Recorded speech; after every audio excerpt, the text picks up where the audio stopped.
mesti suka dulu sama ikan itu. Nggak bisa dipaksain. Kalau ya sedikit ini aja. Kalau kita jual ikan cuma modal biar cepet jual gitu, kayaknya nggak kena sih kalau menurut saya kayak gitu. Luar kota kalau kita ngirim itu paling mentok sampai dengan Surabaya paling.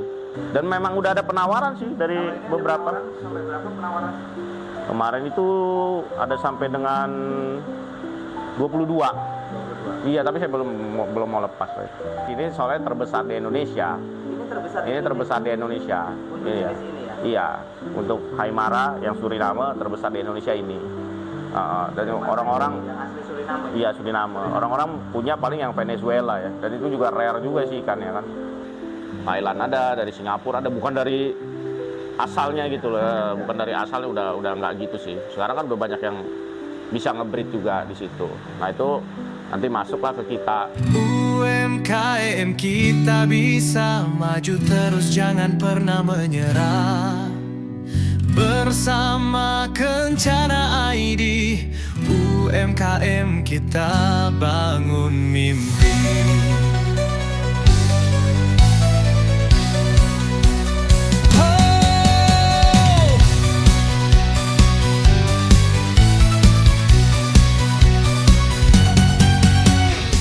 Saya kalau alamat sini Jalan Ikan Tongkol, patokannya PMP 123 Teluk Betung, Bandar Lampung. Itu aja. Terus kalau toko ya jual ikan-ikan hias di situ. Kebanyakan ya ikan ekspor juga saya main juga ada. Import juga ya ada juga. Terus yang untuk breed-breedan lokal juga ada juga lah. Sekarang kan yang breed banyak lah. Yang untuk breed ikannya import, tapi sekarang sudah berhasil di breed di Indonesia ya, jadinya kan captive breed, KB. Cuma dari hobi saja sih ya. Iya, kalau hobi ini kan ikan saya udah 27 tahun lah kalau hobi. Tapi itu kan hobi piara begitu gitu loh. Kalau untuk fokusin sih baru 4 tahun belakangan ini semenjak Covid. Jadi semenjak Covid, nah baru kita fokusin di sini. Ya sebenarnya waktu itu juga udah di rumah itu udah jualan juga. Tapi kan waktu Covid itu kan nggak ada yang boleh masuk ke rumah gitu loh, kan jaga jarak semua. Nah akhirnya ya udahlah coba kita buka di sini. Nah itu ya waktu itu sebenarnya dibilang Covid rame ikan juga sebenarnya ya biasa aja sih, ya rame. Cuman maksudnya kan dari pemerintah sendiri kan memang suruh jaga jarak gitu. Iya, dibilang rame-rame. Cuman kan kebanyakan online, kebanyakan begitu. Terus kita kan kalau untuk hubungan ya memang udah banyak yang tahu juga. Itu biasanya main ikannya seperti apa gitu loh. Kalau dulu memang banyak yang ke rumah gitu. Jual beli itu banyak yang ke rumah. Semenjak Covid itu baru kita fokusin buka cari tempat. Ya ini dapetnya di sini. Ada yang import. Memang kebanyakan sih import sih. Tapi kayak pari-pari sekarang kan udah banyak ternakan lokal juga sih. Cuman memang kan kalau pari ini kan dia untuk rate price-nya itu kan dia nggak terlalu gimana lah. Maksudnya pari ini kan susah dikembangbiakan. Maksudnya dia keluar anak ya paling juga 5 sampai dengan 7 lah di situ. Nah, dan itu kemungkinan juga pasti ada yang mati sih ya. Kalau pengalaman saya dan juga tanya sama teman-teman yang udah berhasil breed pari itu memang kebanyakan ada yang mati beberapa di situ.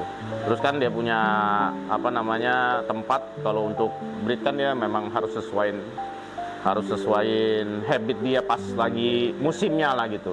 Ada percikan air apa segala macem lah itu. Terus kan kalau dia ngeliat dia lagi birahi kan ini gawat. Ya bisa muter gitu loh. Bisa muter satu akuarium, satu tempat itu dia puterin jantan betinanya itu. Nah itu kadang-kadang kan agak chaos itu keadaannya itu. Air kemana-mana iya. Agak sedikit brutal lah, sedikit barbar itu. Itu aja sih. Rata-rata dari mana? Kalau kita kan sebenarnya import Atau jenis apa? untuk asal ikannya sih banyak sih. Tapi kan sekarang kan udah banyak sih yang negara luar juga udah berhasil mengembangbiakan gitu. Ya itu kan supaya menekan si yang kayak misalnya endangered species. Endangered species itu maksudnya ikan-ikan yang udah langka gitu. Tapi kan udah berhasil dikembangbiakan. Ya Ya contohnya sekarang kan kemarin tuh ada Polyodon ya, Acipenser gitu. Itu kan juga dari Thailand ada, dari Singapura ada, bukan dari asalnya gitu loh, bukan dari asalnya udah nggak gitu sih. Sekarang kan udah banyak yang bisa nge-breed juga di situ. Nah itu nanti masuklah ke kita, ke tempat teman dulu. Kita kan grup juga ada. Saya ada 4 orang grup saya, termasuk saya salah satunya ya, baru nanti bagi-bagi, baru nanti ke Lampung gitu. Ya tapi ada beberapa juga ya, ada yang di Surabaya juga ada, Semarang juga ada, Jakarta juga ada. Kalau di Lampung saya cuma sendiri ya. Lampung Dari mana aja tuh? ada yang Surabaya, ada Jakarta ada juga. Terus yang untuk jadi bagi tugas aja. Dibagi tugas ya, ada yang bagian Sendirian ya. ya, kalau sendirian agak susah ya. Oh ya, kalau ikan ya, ikan baru kan harus karantina dulu sebelum masuk, sebelum layak jual kita harus karantina dulu kayak gitu ya. Beberapa sih ya, misalnya pari, botaya, apa diskus kayak gitu kan harus sesuaiin air dulu lah ngomongnya ya, adaptasi dulu lah. Nanti 2 hari 3 hari ikan itu udah menyesuaikan tempat, menyesuaikan air, seenggaknya udah makan lah. Dia udah makan itu berarti dia udah nggak stres di situ. Nah nanti baru layak jual lah di situ. Tapi kalau sebelum itu ya kita ya ngomong dulu. Kadang-kadang ada orang beli ya nggak bisa. Udah berapa sih, banyak sekali kalau orang beli saya ngomong ya belum bisa diambil ikannya karena masih belum bagus di sana juga. Ada nggak mungkin kendala proses kepabeanan, izinan? Nggak ada, soalnya kalau Gimana itu ekspor ini kan ekspornya kita sebenarnya kan jadinya pengepul. Kalau di Lampung kan belum ada bandara internasional kayak gitu. Kita tetap ngopernya ke Jakarta. Terus ada teman juga lah di sana. Nah itu yang ngurusin dokumen apa segala macam. Jadi makanya tadi saya balik lagi, ada tugasnya masing-masing kayak gitu. Nggak sepenuhnya kita, nggak sepenuhnya mereka, bagi-bagi tugas di situ. Terus kan kalau Jakarta kadang-kadang kan untuk tempat tuh mereka kan kendala. Nah kendala kadang-kadang nitip ke kita karena kan mungkin di Lampung dari air, tempat apa semua kan lebih bagus. Tempat apa dari ini kan juga kita kan nggak terlalu susah gitu. Ya misalnya kalau Jakarta kan kalau udang aja beli gitu. Kalau kita udangnya di sini kan nyerap di sini. Iya, tinggal ngambil aja. Iya, terus ikan-ikan kecil-kecil apa? Citul, cenang atau cerek yang ngomong. Ya itu sebenarnya kan kita ngambil di depan itu langsung ada gitu.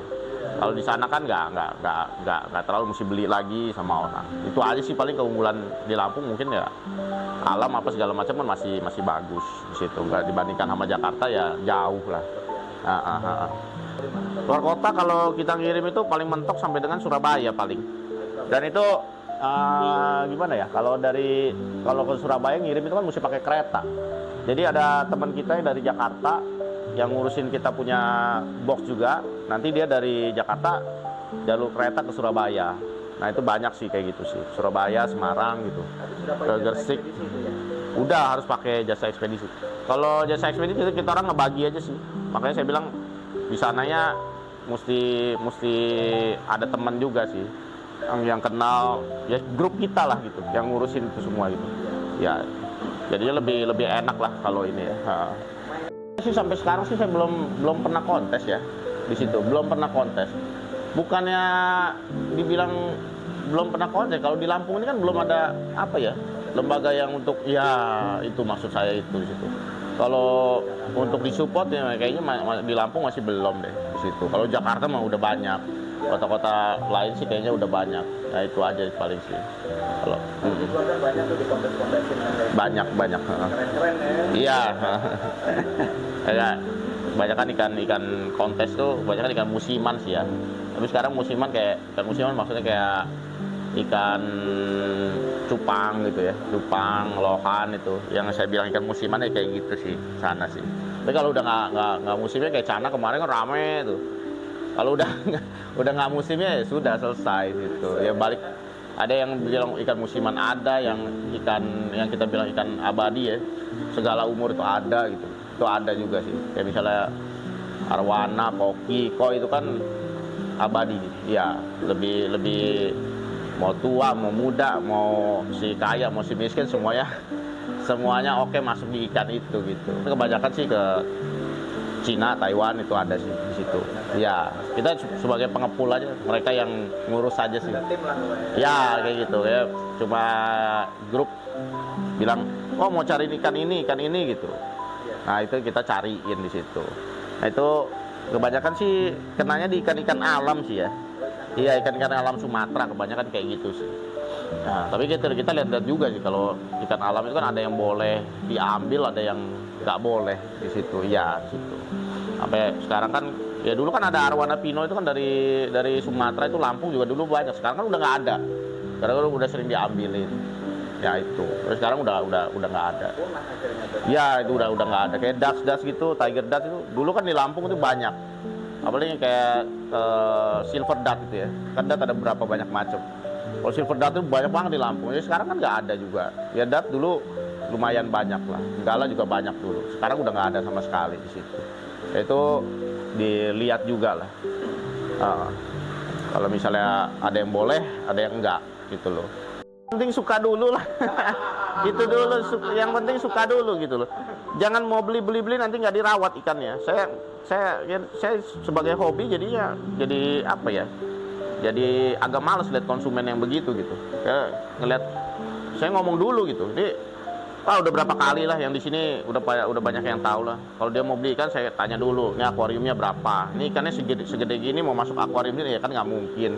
Kasihan ikannya. Terus gimana? Filter aeratornya ada beberapa sih. Sampai sekarang juga saya masih ladenin orang yang bukan belinya di sini, kayak misalnya ikan sakit apa ya tetap kita kasih solusi gitu di situ. Nah, itu sampai sekarang sih sampai tadi siang juga ada yang ikan yang ngebalik. Nah, sampai sekarang ya udah sembuh katanya ya. Amin lah saya bilang. Udah bagus kata dia. Ya udah, ya itu akhirnya kan jadi ngomongnya apa ya? Kita peduli sama konsumen kan gitu. Iya, apalagi yang kalau udah belinya banyak gitu sih. Wah, itu saya lebih inilah gitu.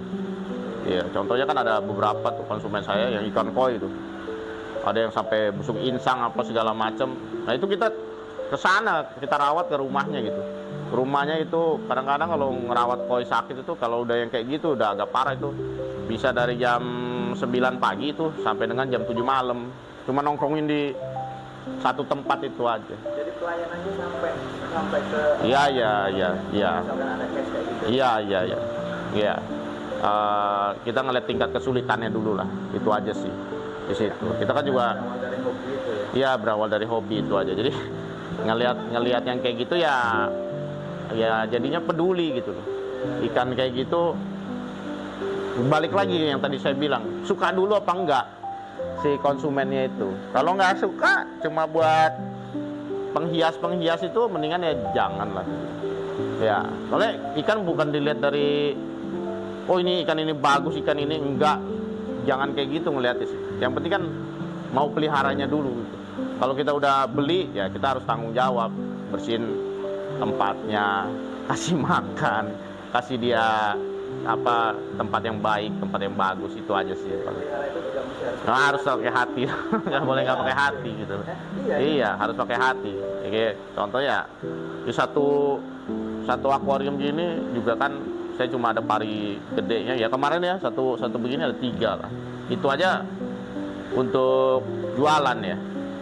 Ya untuk jualan aja segede tempat ini cuma ada 3 nih pari yang begini nih, yang ukuran 35 cm. Apalagi kalau yang hobis.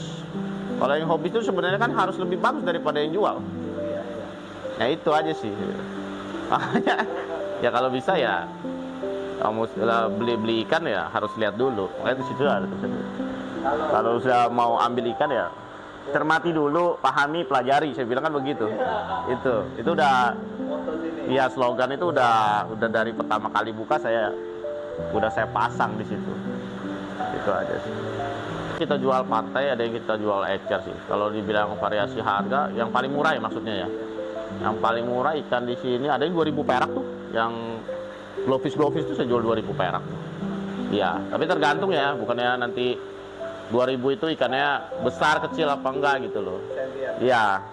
Apa namanya size lah ngomongnya ya 2.000 nanti 2.000 2.000 ini ikannya kecil si Pak Ewin nipu apa ya itu tergantung pemahaman orang kayak mana di situ. Kalau yang paling mahal di sini dijual Itu kayaknya keren bener tuh yang di belakang itu kok. Iya. Oh ini Haimara ya. Ini Wolfish Haimara ini yang Suriname punya. Itu beberapa kalau ini kan Wolfish itu sebenarnya ada banyak, bukan Haimara. Cuman Haimara ini dia yang paling utamanya lah. Dia paling dibilang paling galak ya. Ini dia. Berapa tahun tadi usianya? Ini saya udah piara 17 tahun ini. 17 tahun. 17 tahun ini. Dari 10 cm saya piara. Ada di handphone saya ada waktu 10 cm, 30 cm, 45 cm, 50, 60 sampai sekarang ini udah 85, 90. Ya mungkin 85 90 ya. Soalnya ini lebar akuarium ini 75. Dia udah nggak bisa ini lagi. Mungkin 85. Megang juga Nggak berani kalau ya. Galak sih ini. Galak iya. Mau mindahin apa susah. Ini sih ya udah ditawar berkali-kali, cuman memang kitanya memang belum mau jual. Iya, agak sayang sih saya sama dia nih. Karena piaraan dari kecil sih dia Tapi nih. kalau misalkan adanya harga ukuran segini sudah sampai berapa? Kalau ikan ini nggak bisa dilihat harganya untuk ukuran size ini, harganya segini nggak bisa gitu, nggak bisa kayak gitu sih. Ya kalau mau dilihat-lihat ya ada beberapa sih yang ukuran 60 cm ya, kemarin tuh saya ada lihat di online ya, ada jual 60 cm itu kalau nggak salah 18 juta ya di situ ya. Dan memang udah ada penawaran sih dari Kalau ini ada beberapa. penawaran, sampai berapa penawaran? Kemarin itu ada sampai dengan 22. 22. Iya, tapi saya belum mau lepas, Pak. Belum mau lepas. Masih saya iya. Ini kayak sebenarnya daya tarik sih, ini soalnya terbesar di Indonesia. Ini terbesar. Ini terbesar di Indonesia. Untuk Iya. jenis ini ya. Iya, untuk Haimara yang Suriname terbesar di Indonesia ini.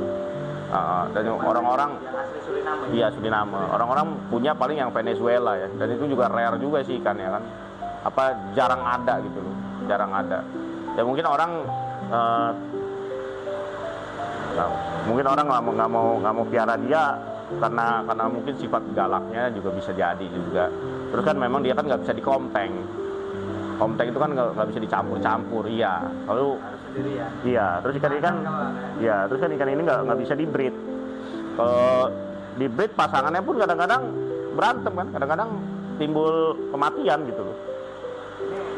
Di luar mungkin yang ini tanknya yang gede-gede, mungkin saya punya kalah sih. Cuman ya sementara kalau saya lihat-lihat gitu, soalnya ada beberapa YouTuber juga ya, yang itu yang memang udah sering kita lihat ya, yang pemain ikan juga itu ada nawar juga ini, saya nggak mau gitu. Ada nawar juga, ini harganya berapa kok mau dilepas? Ya, saya bilang saya belum mau lah, saya bilang. Nanti kalau udah saatnya ya baru. Tapi ya sampai sekarang ya belum sih, masih anteng aja dia di situ. Itu aja sih dia, masih belum. Ya paling itu aja sih. Kalau mau pelihara ikan untuk yang hobi ya. Untuk yang hobi ya pelihara ikan ya mesti tahu dulu lah. Mesti yang tadi saya bilang berkali-kali ya mesti suka dulu gitu loh. Kalau udah suka itu udah pasti berikan yang terbaik buat si ikan. Ya sama aja lah kayak keluarga anak gitu. Udah pasti kasih yang terbaik gitu. Sama juga ikan juga. Kalau udah suka sama ikan itu ya udah kasih yang terbaik lah buat ikan itu. Itu aja. Terus kalau untuk yang penjual ya diharapkan ya kita harus ini loh yang tadi yang saya bilang, nggak boleh ngasal-ngasal lah dalam penjualan, dalam berjualan ya mesti karantina dulu gitu loh supaya ikannya bagus. Terus habis itu ya dirawat lah di situ, jangan sampai ya konsumen juga kecewa. Itu aja sih kuncinya sih, itu aja paling situ. Apalagi ikan-ikan yang kayak gini kan agak susah ngurusnya. Agak susah, bukan ikan yang umum. Termasuk terkenal juga kalau harganya lebih miring dari yang lain. Gimana tanggapannya? Dibilang lebih miring juga enggak juga sih. Ada juga. Mungkin karena di hobinya itu kali ya. Jadi saya kadang-kadang juga udahlah saya bilang lah, ya namanya ini juga ya udahlah orang mau piara gitu ya sudahlah gitu loh. Kadang-kadang juga jual itu bukan untung saya. Kadang-kadang rugi pun saya jual di situ. Di situ. Jadi ya mungkin lebih kenanya di situ. Kalau udah kena di hobi kayaknya nggak terlalu mikirin itu sih ya di sana. Apalagi yang pembeli itu juga hobi ya, jadi ya sudahlah. Ya udahlah kayak gitulah. Apalagi ya udah kenal deket apa segala macam, udah sering main, udah sering pergi gitu. Itu aja paling sih.